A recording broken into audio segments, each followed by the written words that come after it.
El objetivo de este explainer con formato de proyecto escolar es desarmar y volver a construir conceptualmente un ordenador, partiendo desde su esqueleto físico más fundamental hasta llegar a su rostro gráfico, esa interfaz visual que utilizamos todos los días.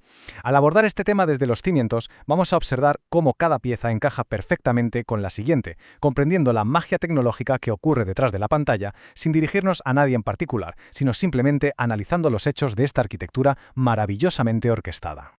Para estructurar nuestro proyecto seguiremos 5 bloques lógicos. Primero, el núcleo del hardware físico. Segundo, el sistema de memoria central. Tercero, software de base y firmware. Cuarto, sistemas operativos y licencias. Y por último, el entorno gráfico. Básicamente la idea es comprender ese andamiaje físico inicial que es totalmente imprescindible antes de poder añadir encima la lógica invisible del software.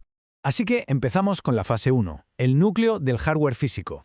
Y para entender esto de forma sencilla, si pensamos en el ordenador como si fuera un cuerpo, la placa base sería literalmente el esqueleto.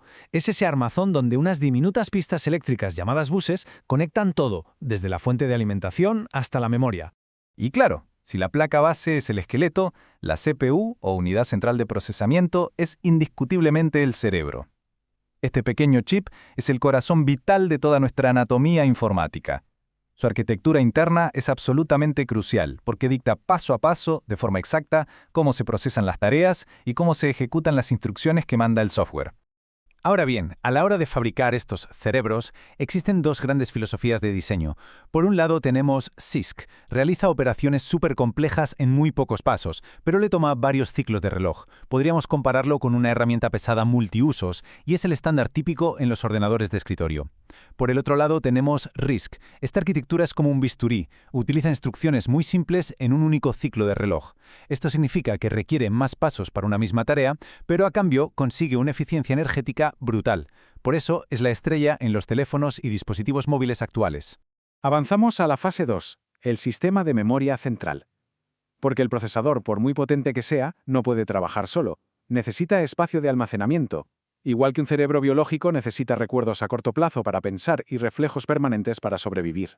Aquí entran en escena dos tipos de memoria muy distintos. La memoria RAM es el espacio de trabajo, súper rápida y volátil. El problema es que sufre de amnesia total. En el momento en que se apaga el equipo, olvida absolutamente todo lo que estaba haciendo. En el otro extremo tenemos la memoria ROM. Esta es la base no volátil. Es una memoria permanente, instalada desde fábrica, que nunca jamás olvida sus instrucciones principales. Vale, vamos a meternos de lleno en esto, porque la ROM guarda un programa pequeñito pero vital, la BIOS, o en sistemas más recientes, el bootloader. Básicamente es el sistema básico de entrada y salida, y actúa como esa chispa inicial mágica que despierta al ordenador de su letargo. Fijaos en cómo funciona la secuencia de arranque cronológicamente. Cuando pulsamos el botón de encendido, primero, la ROM despierta a la BIOS. Segundo, la BIOS hace un diagnóstico relámpago de los componentes para confirmar que todo funciona correctamente. Y tercero, una vez superada la prueba, pasa el control maestro al disco duro o SSD, para que empiecen a cargar los archivos permanentes y el sistema operativo.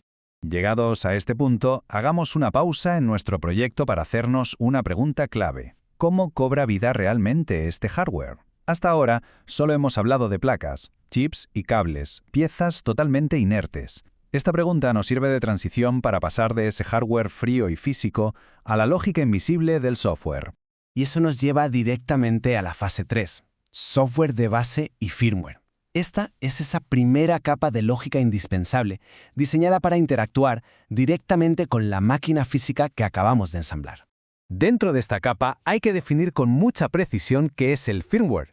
Pues bien, el firmware es software de sistema pregrabado de forma permanente en un chip de memoria de la placa base. Representa exactamente esa intersección, el punto de encuentro permanente donde el hardware físico y el software lógico se unen para siempre. Este software de base incluye herramientas como cargadores, compiladores y la línea de comandos, pero sobre todo destacan los controladores, los famosos drivers. Y esto ilustra de maravilla cómo funciona el conjunto. Los drivers son traductores esenciales. Sin ellos, el esqueleto físico del ordenador no tendría ni idea de cómo comunicarse con componentes como una tarjeta gráfica o una impresora. Pasamos a la fase 4, sistemas operativos y licencias legales. El sistema operativo es el núcleo indispensable de este software base. Es el jefe supremo que hace que el ordenador sea operable y coordina todo de forma centralizada. Ahora, en cuanto a cómo se distribuyen, existen dos modelos legales fundamentales. Por un lado, el software privativo, como Windows o macOS, donde se adquiere una licencia de uso bajo un contrato restrictivo, sin acceso al código fuente. Por otro lado, el software libre, como GNU Linux, que otorga explícitamente la libertad legal de examinar, modificar y redistribuir ese código. Es importante notar que el libre se refiere a la libertad técnica sobre el código, no a que el programa sea siempre gratuito. Finalmente, entramos en la fase 5, el entorno gráfico del usuario. Esta es la última capa. Aquí usamos la conocida metáfora del escritorio, que simula un espacio de trabajo físico del mundo real, pero utilizando herramientas electrónicas estandarizadas. Si diseccionamos la anatomía de una ventana estándar, vemos componentes que nos facilitan la vida. 1. La barra de título superior para arrastrarla. 2. Los botones de control para cerrarla o minimizarla. 3. Las barras de menús repletas de comandos. Y 4. Las barras de desplazamiento. Esto es exactamente lo que nos permite tener sistemas multitarea y saltar entre varios marcos activos simultáneamente. Y el control de todo este entorno gráfico se hace de forma muy intuitiva a través del ratón. Las acciones base, como señalar, hacer clic para seleccionar, doble clic para ejecutar o arrastrar para mover cosas, nos permiten mandar órdenes al instante sin tener que escribir complicadas líneas de código. Entonces, el punto crucial es entender qué significa realmente ese famoso reloj de arena o el círculo de carga. Es un indicador visual universal súper potente. Nos recuerda que, detrás de ese simple icono de espera, existe una enorme arquitectura física y lógica colaborando juntas. El sistema operativo está procesando a toda velocidad millones de instrucciones a través del hardware. Para cerrar este proyecto escolar, nos quedamos con una reflexión final espectacular. ¿Cómo dicta la lógica invisible del software nuestra realidad física? Hemos visto que el hardware aporta ese cuerpo robusto e indispensable, pero el software es verdaderamente quien ejerce el control y le da propósito. Es una integración fascinante entre dos mundos que nos permite hacer absolutamente todo lo que hacemos hoy en día frente a una pantalla.